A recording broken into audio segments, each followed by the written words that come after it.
And welcome into another episode of Dan Tony Sports. My name is Dan Snyder, joined tonight by Dan O'Shea, Tony Casper, and Dan Beebe. We've got a full house. Gentlemen, how are you all doing tonight? Pretty good.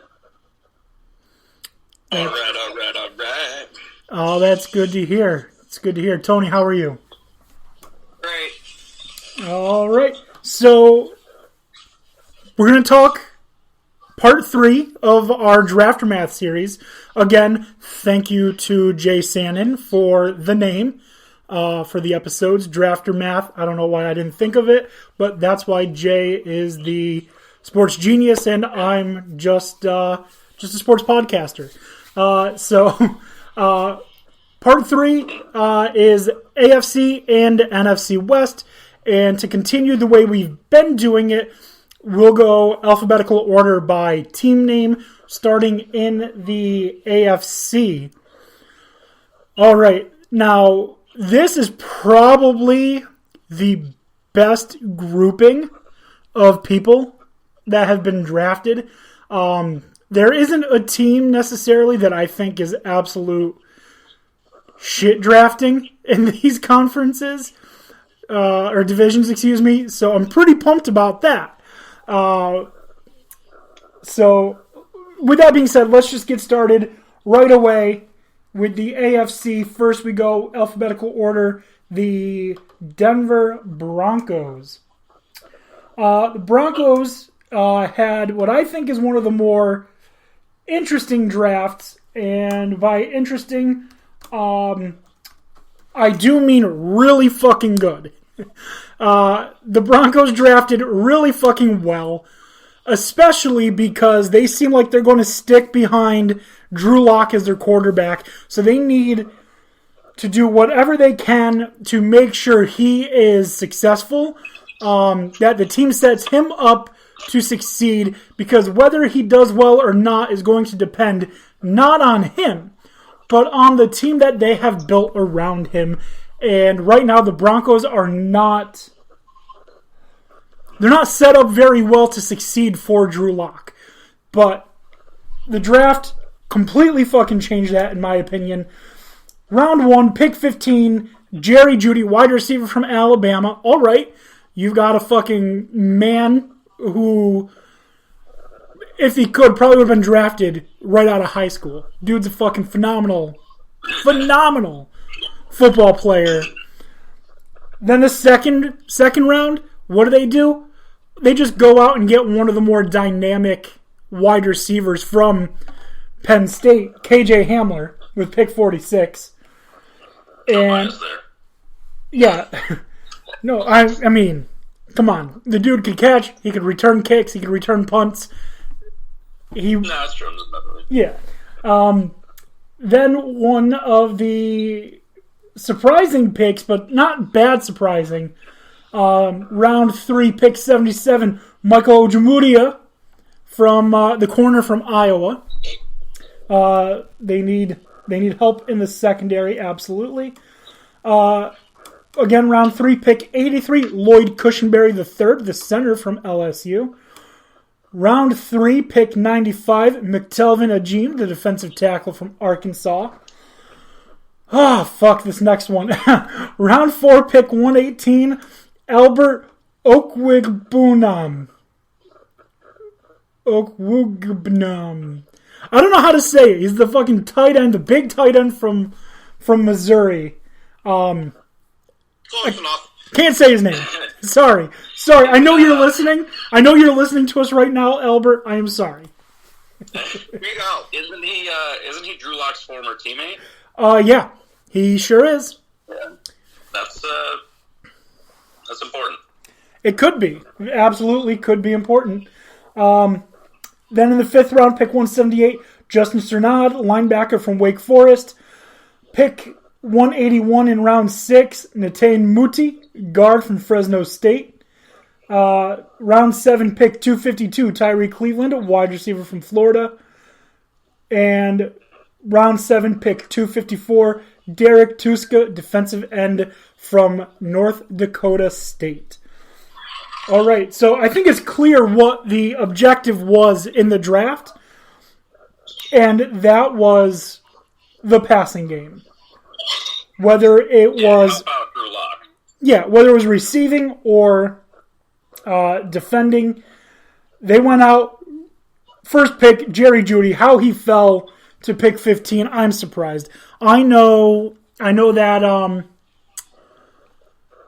Ruggs was the first wide receiver taken, so it blows my mind that he was still available for them at 15.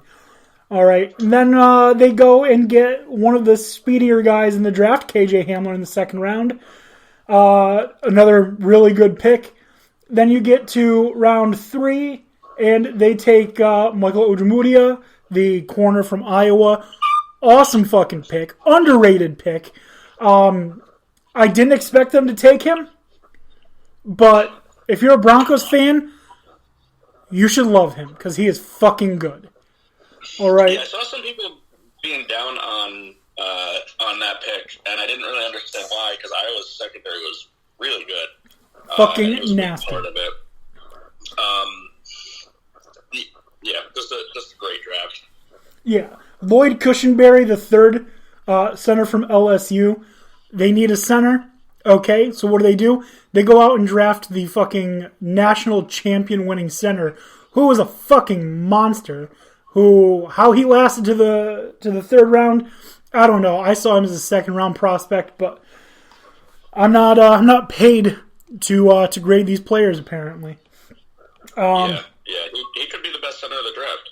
He could be. I mean, probably not. Cesar Ruiz probably is, but he's at the very least number 2. Mm-hmm. McTelvin Ajim, defensive tackle from Arkansas. Anytime you get a SEC defensive player, you're getting yourself a bargain there. Albert O, the tight end from Missouri. As you mentioned, familiarity with Drew Lock. That could be huge for the Broncos. Justin Strnad, linebacker from Wake Forest, very underrated. Good pickup. I mean, he did play in the shit ACC, so maybe that was part of the reason he looked so good. I think rounds 5 and 6 right here were crucial for my evaluation of them, just because I think that they ended up taking players that were great selections in really late rounds. Oh, yeah, absolutely. I mean, there's only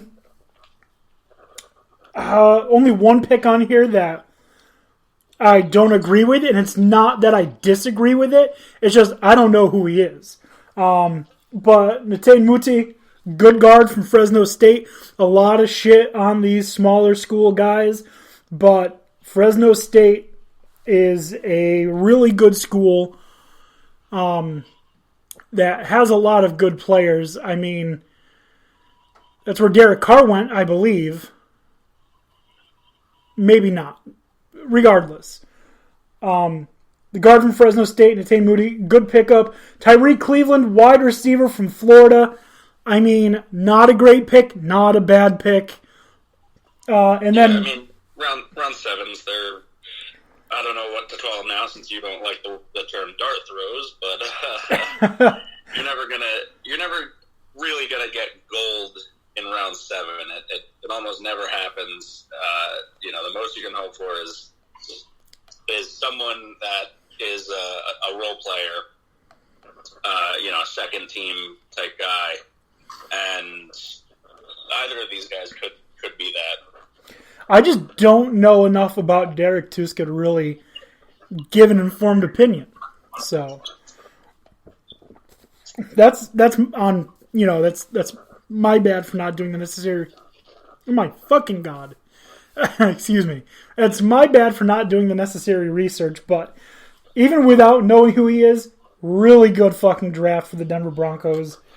The grade I gave them was an A. I feel like they had the most underrated draft, or most underrated Yeah, most underrated draft in the NFL. I feel like they addressed pretty much everything they needed and addressed it with quality, even in late rounds, and got players that I just don't know how they would have been there in the positions they were in. So yeah, like I said, I give them an A. Sports Illustrated gives them an A as well. I think this is the first time that we've done this, that Sports Illustrated and I have agreed on a grade. I mean, I'm going to go with you. I'm going to go with like an A- just because, I mean, it all looks good on paper, but it's got to be delivered in real game situations. So, that being said, the strategy that they went with, yeah, you could probably give that or an A or an A+, just because it almost seemed like they were like, okay, we're going to stick to what we need, but if people are going to allow us to keep stealing and robbing from the bank, we're going to do it, because they grabbed people that could have gone a lot earlier that wouldn't have lasted much longer, and they were like, you know what, we need that position. We didn't think he'd be here. Take it. A prime example is Jerry Jeudy with the first pick. Yeah, I'm at an A as well. Jeudy could be the best receiver in this draft. It's probably him or Lamb. I feel like that's really hard to say. I feel like any of the receivers in the first two rounds could realistically be the best receiver in the draft. It's true. It's crazy.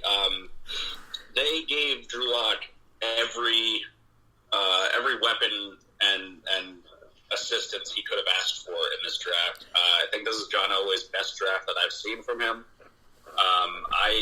I'm giving it an A. I think they hit everything that they wanted to hit.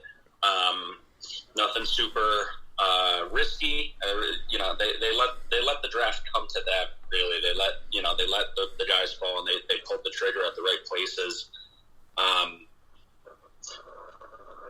Just all around really, really solid drafting. I'm just looking at this receiving core, and it's Cortland Sutton, nasty, Jeudy, nasty, and KJ Hamler, and that's just disgusting. All of a sudden, they went from having one really, really good wide receiver to having potentially three really, really good wide receivers. The only mention you add in there that Albert O. I mean, he's got